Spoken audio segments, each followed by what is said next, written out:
السلام عليكم ورحمة الله وبركاته. تعرف بحضرتك يا فندم؟ الدكتورة ميساء مصطفى معانا النهارده في المؤتمر الدولي السادس للصحة النفسية تحت عنوان علم النفس بين قضايا العصر واستشراق المستقبل، رؤى وتحديات. المؤتمر تحت منظمته مؤسسة إشراقة للتدريب الدكتورة سماح سلامة، وحضرتك طبعا شريك أساسي فيه، ومؤسسة آل توفيق للتنمية الشاملة. طيب حضرتك العنوان ذات نفسه اخترتوه ليه؟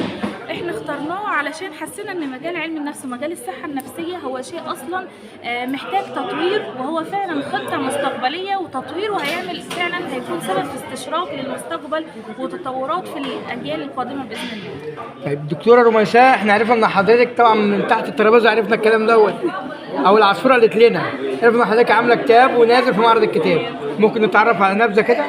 والكتاب بعنوان علم نفس الإسلامي بين الحقيقة والتزييف. اختصار الكتاب تحدثت فيه عن أصول علم النفس من المنظور الإسلامي والتزييفات اللي طرأت على هذا المجال من غير المتخصصين، فحاولت ان انا اختصر مفهوم صحيح لمجال علم النفس الإسلامي واوضح بعض المزيفات الموجودة في هذا العلم.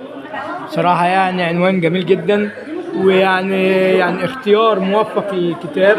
محدش بيتكلم في موضوع الصحة النفسية من نظرة إسلامية يعني، وهو ده الأهم. زي ما احنا قلنا من شوية، النبي صلى الله عليه وسلم ضرب أعظم المثل في، يعني هو أعظم طبيب نفسي في العالم، ضرب أعظم مثل في علاج النفسي في القصتين بتاعت سيدنا عمر بن الخطاب لما جاله بنته عشان يعرضها، والثانية بتاعت السيدة فاطمة رضي الله عنها لما السيدة عائشة قالت لها إن أبوك تزوجني ذكرا وزوج أمك سيبا، فعلاجه للقضيتين كان علاج رائع وأحسن علاج نفسي.